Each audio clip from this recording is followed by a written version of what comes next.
Number 1 तो शायद ही अभी तक इस डिटेल को किसी ने नोटिस किया होगा।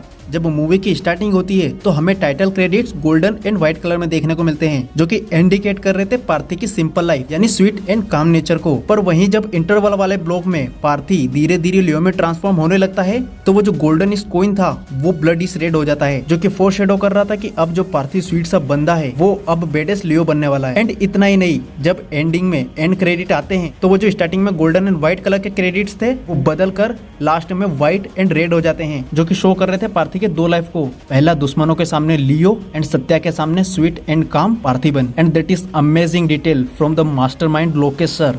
और ऐसे ही कुछ इंटरेस्टिंग डिटेल आज हम इस वीडियो में जानने वाले हैं। बट उससे पहले हेलो दोस्तों, कैसे आप लोग? अच्छे हैं? मैं भी अच्छा हूँ। So without testing in your time let's start the video. Number 2 तो लोकेश सर ने हमें सिर्फ क्रेडिट से ही मूवी की स्टोरी का हिंट नहीं दिया, बल्कि उन्होंने ये सिलसिला पोस्टर से ही चालू कर दिया था। जैसे इस पोस्टर में वो पार्थिबन था तो उसको व्हाइट कलर से रिप्रेजेंट किया, और पोस्टर के अंदर जो उसका दूसरा अवतार था उसको भी व्हाइट रखा, क्योंकि इस पोस्टर के अंदर ये वही वाला सीन है जिसमें वो उस हाइना को पकड़ता है एंड वहां पर भी वो शांत था। इसीलिए उन्होंने इन दोनों पोस्टर की कलर ग्रेडिंग व्हाइट रखी, जो कि रिप्रेजेंट कर रहे थे पार्थी के स्वीट नेचर को। पर वहीं इसके दूसरे पोस्टर की कलर ग्रेडिंग उन्होंने half red and half white रखी, क्योंकि उस टाइम पार्थिबन उन गुंडों को मारने के बाद आधा लियो बन चुका था। इसीलिए वो बाहर की पर्सनैलिटी उन्होंने व्हाइट से रिप्रेजेंट करी एंड उसके अंदर की पर्सनैलिटी यानी लियो रेड से। और वहीं पर इसके दोनों पोस्टर को कम्प्लीटली उन्होंने वार्म एंड रेड रखा। एंड वार्म कलर एंगर को रिप्रेजेंट करता है, तो इस वाले पोस्टर में भी पार्थिबन को एज ए लियो की तरह प्रिपरेशन करते हुए दिखाया हमको। एंड वही इसके चौथे पोस्टर में तो वो एंटनी के सामने कबूल करके कम्प्लीटली लियो बन ही जाता है। वैसे कितने लोगों ने नोटिस किया था इस डिटेल को, मुझे जरूर बताना। नंबर 3 तो मैंने कई लोगों को सोशल मीडिया पर कहते हुए सुना है कि लियो जब इस सीन में कहता है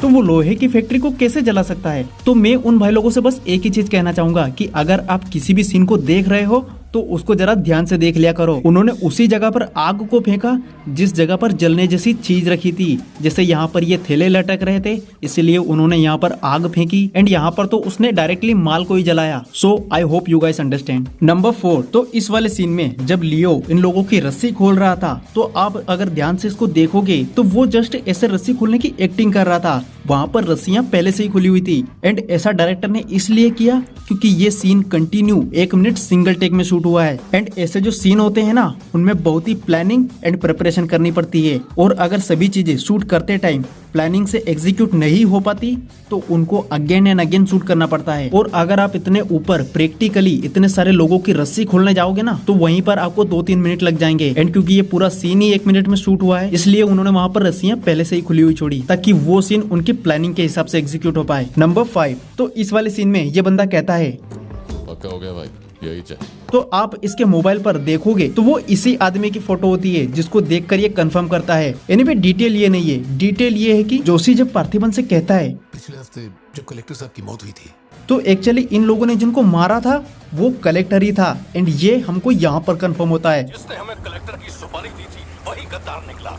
नंबर 6 तो मूवी के ओपनिंग सीन में ये लोग जब उस कलेक्टर की फैमिली को मारने जाते हैं तो ध्यान देना ये साइको किलर उस बाहर भोग रहे डॉगी को भी मार देता है, क्योंकि अगर वो उसको नहीं मारता तो पुलिस उस डॉगी का इस्तेमाल करके स्मेल के थ्रू उन लोगों को ढूंढ निकालते। कितनी कमाल की डिटेल है ना, कई लोगों का तो इस पर ध्यान भी नहीं जाएगा यार। इस डिटेल के लिए 1 लाइक तो बनता है यार। एंड इससे ये भी पता चलता है कि वो साइको होने के साथ साथ इंटेलिजेंट भी था। नंबर 7 अब मैं इसको मेकर्स की मिस्टेक कहूँ या बैक स्टोरी फॉल वो आप ही मुझे बताना। तो इस सीन में नेपोलियन पार्थिबन को अपने डॉक्यूमेंट दिखा रहा था, तो वहाँ पर हम क्लियरली इस मूवी की टाइमलाइन देख सकते हैं 2022 पर जब एंटनी पार्थिबन के बेटे सिद्धार्थ को किडनैप करता है तो वो वहाँ पर ये वाली चीजें मेंशन करता है। 22 साल पहले आज ही के दिन तेरी बहन की हत्या हुई थी, आज वही दिन है। तो इस हिसाब से एलिसा की डेथ 1999 में हुई, तो इस मूवी की टाइमलाइन 2021 होनी चाहिए। आपको क्या लगता है, क्या ये मिस्टेक है या फिर लोकेश कनगराज सर ने इसको जानबूझकर छोड़ा? नंबर 8 तो मूवी के क्लाइमैक्स में जब पार्थिबन और हेरोल लियो पर कॉन्वर्सेशन करते हैं तब हमें बैकग्राउंड में लियो का ओरिजिनल टाइटल अनाउंसमेंट वाली थीम सुनने को मिलती है।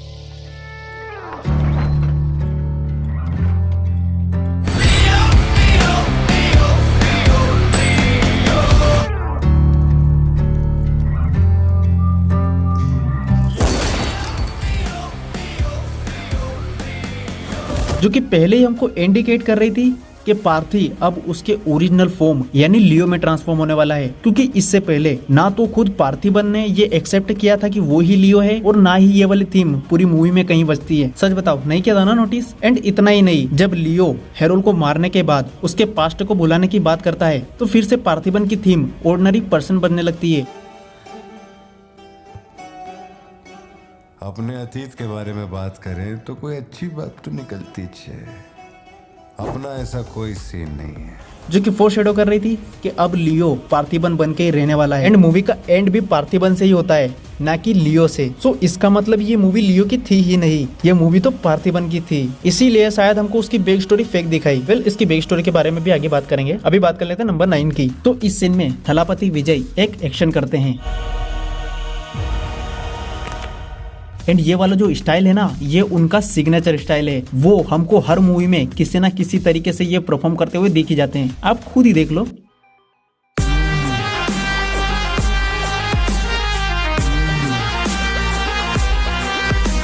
एंड यही नहीं, थलापति विजय की मास्टर मूवी के भी हमको इसमें कई सारे रेफरेंसेस देखने को मिल जाते हैं, जैसे ये वाला काड़ा एंड ये वाला आइकॉनिक थीम जो कि मास्टर के बाद उनकी हर मूवी में हमको मिल जाता है।